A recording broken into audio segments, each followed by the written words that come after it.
Well, we are now just hours away from a wider reopening here in Ontario. Starting tomorrow, things like indoor dining, gyms, movie theaters will all be open for business. And as we enter step 3, the debate surrounding proof of vaccination continues, with the Premier today saying he's against it and he will not have a split society.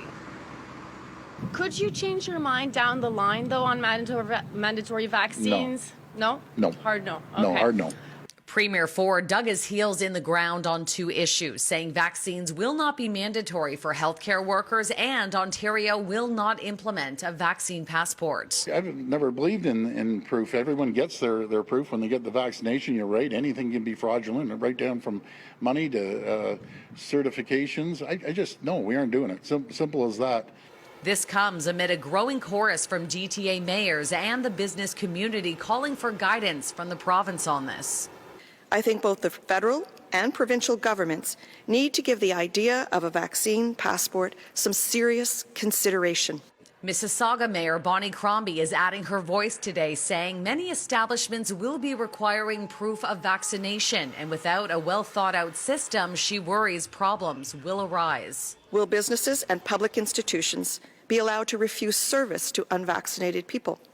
Will there be protections for people with medical exemptions from the vaccination? And how do we protect our personal information? We do need to find a safe and reliable way for Ontarians to prove their vaccination status.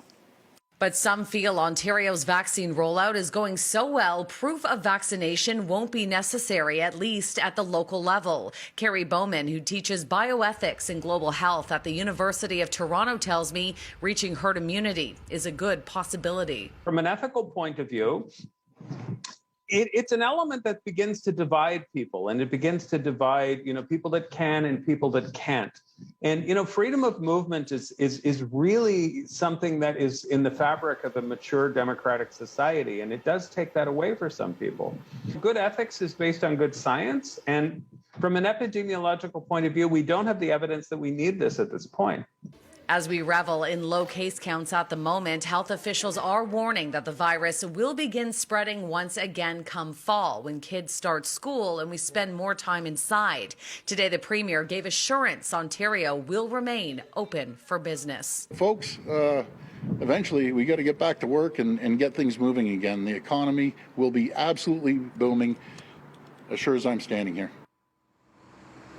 Now, the Premier was also asked if the province would be providing any guidance for employees who are being told that they have to be vaccinated in order to go to work. His answer was no. The Premier says he just does not believe in mandating vaccinations.